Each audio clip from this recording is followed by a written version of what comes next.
Hey everyone, I'm Maverick Gill and it is day 4 on the Arvia. Whew, it's been a few rough days, but we've got through it and we're about to turn east, head through the Straits of Gibraltar in the morning into the Mediterranean, where I hope it's going to be a little bit calmer. So we've had 3 of the rockiest days. I have to say my son Felix has not enjoyed that too much. Has been really shaky. Most have known it probably for 13 years, to be honest, since we crossed the Atlantic. Anyway, thought I would give you some of our thoughts after a few days on the Arvia about what's good and some of what's maybe not so good, and then we can have a look at it in 10 days time when we do our full review and see whether we've changed some of those thoughts by then. But first, thought you might like to see a little bit around our cabin. Now this is a larger inside cabin, so if we just head over to the door here where you come in, you put your card in here, which keeps your electric on. You've got a little sign for when you're out to tell the cabin steward if you want your towels and the room done, so gone exploring, or if you want to stay in bed a bit like we did this morning, taking it easy. And you come into the room like this,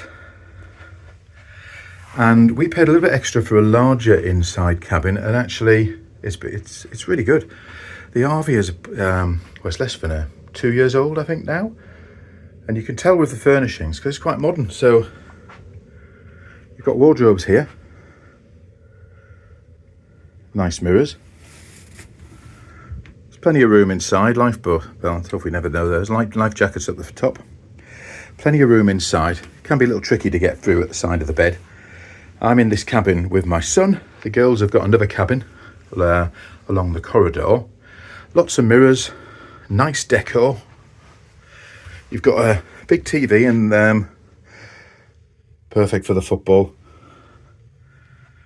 And you've got these quite clever little curtains at the end here. So big curtains at the back of the cabin, and it makes you feel like there's a window there or a balcony, which of course there isn't because it's an inside cabin. So overall, we got a big double sofa here as well, which is quite nice. So yeah, it's quite spacious. It's about 200 square feet. Now, just quick look in the bathroom. We've got some hooks on the wall. It's actually a connecting door here through to the suite next door. Aircon button. And then in here, you got your bathroom.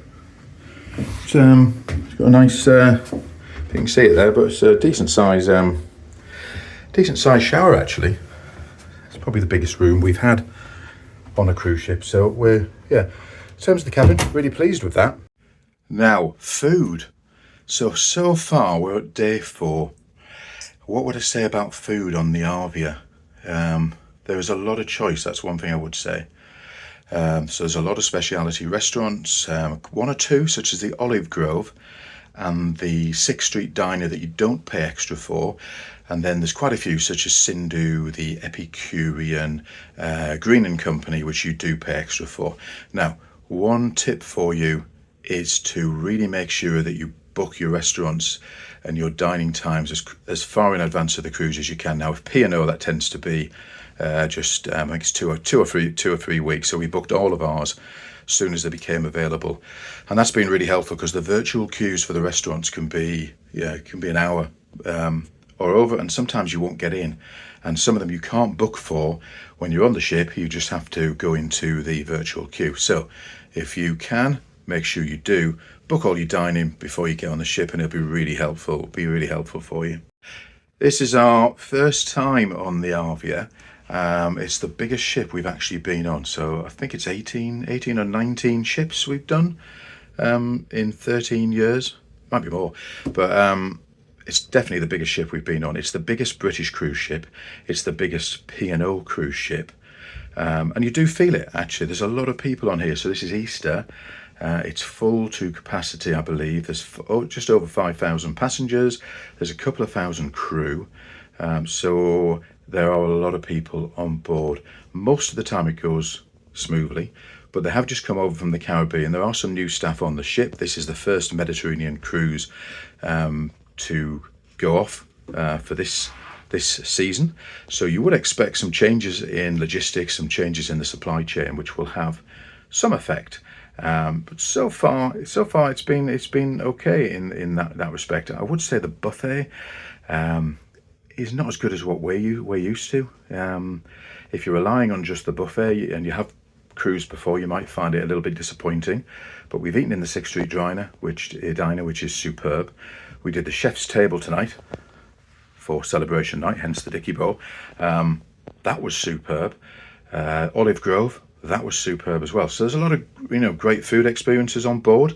The disappointments for us would be the buffet so far. That could change if we use it a bit more. And also there is the Keys. So the Keys is another buffet area lower on the ship. I can't recommend this enough. It's a nice place to sit. The food is great, but it is a bit limited. So if you like fish and chips, you can have that every day. If you like katsu chicken, well, so far they've had that every day. And there's a few other dishes down there. Some people have been disappointed they haven't had the roasts or the Yorkshires that they've had on previous Arvia cruises. But yeah, Keys is really good, and it's a quieter buffet. We can generally find a table down there as well. Gosh, it's really hot in here. I need to turn the aircon down. We're getting down to the Mediterranean. It's getting a bit warmer on the ship. Should be hopefully over 20 tomorrow. Okay, in some terms of some of the other facilities so far, the biggest disappointment for my young ones, and they're kind of tweens, teens now, is that the sports court is really small compared to the ships that they're used to being on. So they're used to going up there, burning off a lot of energy and making a lot of friends. I mean, it really is quite small. It's only big enough for basketball. There is altitude 360 up there, where it's like a high ropes kind of thing, or where you walk around on the high, climbing over spiders, nets, and high walkways, which looks quite cool. And there's a mini golf as well, but it really is a mini golf. I mean, it's really quite small. Big open decks up there for shuffleboard, giant chess, things like that. But yeah, we would probably prefer to see the big sports deck for the kids. In terms of the water activities, there's a lot of hot tubs. Some on the promenade deck and others up on the high decks here. There's a couple of infinity pools. They're quite small, but they're good fun. They look good, but they are quite small. The main pool in the Sky Dome is okay. Again, we'd probably like to see a bigger swimming pool, to be honest. With the ship being full, the pools really are full to capacity when the weather comes out nice. Ports so far, we loved La Coruna in Spain. We have been there before, but we saw a lot more of it this time. It was a really windy day because, as you probably gathered, we've had quite stormy conditions. But we enjoyed it there. So that was our first port. Second port, we're on our way to Valencia now. We've got another sea day tomorrow. I don't know if you've been following on some of my shorts, but I've been trying to put something up every day, and I will do tomorrow, and we will be covering the ports in a bit more detail, as well as our whole ship review when we get off the Arvia in 10 days' time. So please, if you get the chance and you don't want to miss out on seeing the big review and some of our other adventures and some of the cruising and Disney content we put up, we are going to Disneyland Paris soon as well, so that should be fun. Then click the subscribe button, click the notification bell, and that'll let you know when our next video is up, because we do post quite regularly now. We've got a lot of things happening over the summer, and obviously building up to our big 6 weeks in Florida in the winter that we've got coming up as well. Kids clubs have been a bit mixed, I think, for some people on the ship. The app didn't work for the first couple of days, caused a lot of confusion. Seems to be settling down now. Of course, they are busy and you do need to book in, and I think that's harder for the younger kids in terms of capacity. My daughter, who's just into the teenage group, has actually really enjoyed the activities, and she's made some good friends up there. So she's having a great time. Kids clubs have been a bit mixed, I think, for some people on the ship. The app didn't work for the first couple of days, caused a lot of confusion. Seems to be settling down now. Of course, they are busy and you do need to book in, and I think that's harder for the younger kids in terms of capacity. My daughter, who's just into the teenage group, has actually really enjoyed the activities, and she's made some good friends up there. So she's having a great time. Okay, I'll just mention the entertainment before a sign off. So the entertainment has been it's been pretty good actually so far. So Headliners Theatre, we saw a show called Sky's the Limit. I can't believe what they've done with the stages these days. I mean, it's so high tech. I remember it was virtually a Punch and Judy show just 14 years ago. Now you see these incredible high tech stages with some wonderfully talented entertainers. So that was pretty good. There's been the Sooty show for the kids. There's a great ventriloquist. So it's quite a wide range of activities. So at the moment, as we were on day 4, it's it's been pretty good, pretty good so far. So let's see how we feel by the end of the cruise and whether we would choose the Arvia again. As I said, we generally would go for a smaller ship. So this is all new to us, but so far so good. There is also a wonderful little cinema down on deck 6 near the 6th Street Diner on this ship, which is really cool. So it's got 3 screens. It shows some pretty up-to-date films. They had Oppenheimer on there this week. I think Barbie was on as well. Disney's Wish was on there. And there's 3 little screens. I think they've got looks like they have about 60, 70 maybe even 80 seats in there, so that's quite good. You just go down, and if the seat's available, it shows you on the screen. You take a seat, and then you go and enjoy the film. They've also got some vending machines where you can get some pretty reasonably priced goodies as well. It also tells you can get hot coffee from it, which I haven't quite worked out how you do that yet. So we're going to give that a try tomorrow when we go to the cinema ourselves on a sea day. And there's also an escape room as well. So quite a wide range of activities on the ship.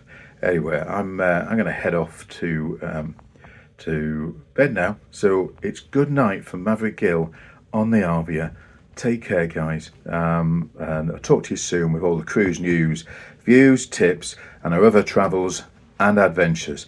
And no, I haven't forgotten about Disney, guys. We're heading off there to Disney Paris in a few weeks. So if you're one of our subscribers who's looking forward to seeing some more Disney activity, there's going to be that there too, as well as for our cruise followers, the Regal Princess, which we're going on in a couple of months' time too. So we've got loads more to come. So if you get the chance, hit the subscribe button, click the notification bell, and you won't miss any of that content coming up. Take care. Carpe diem.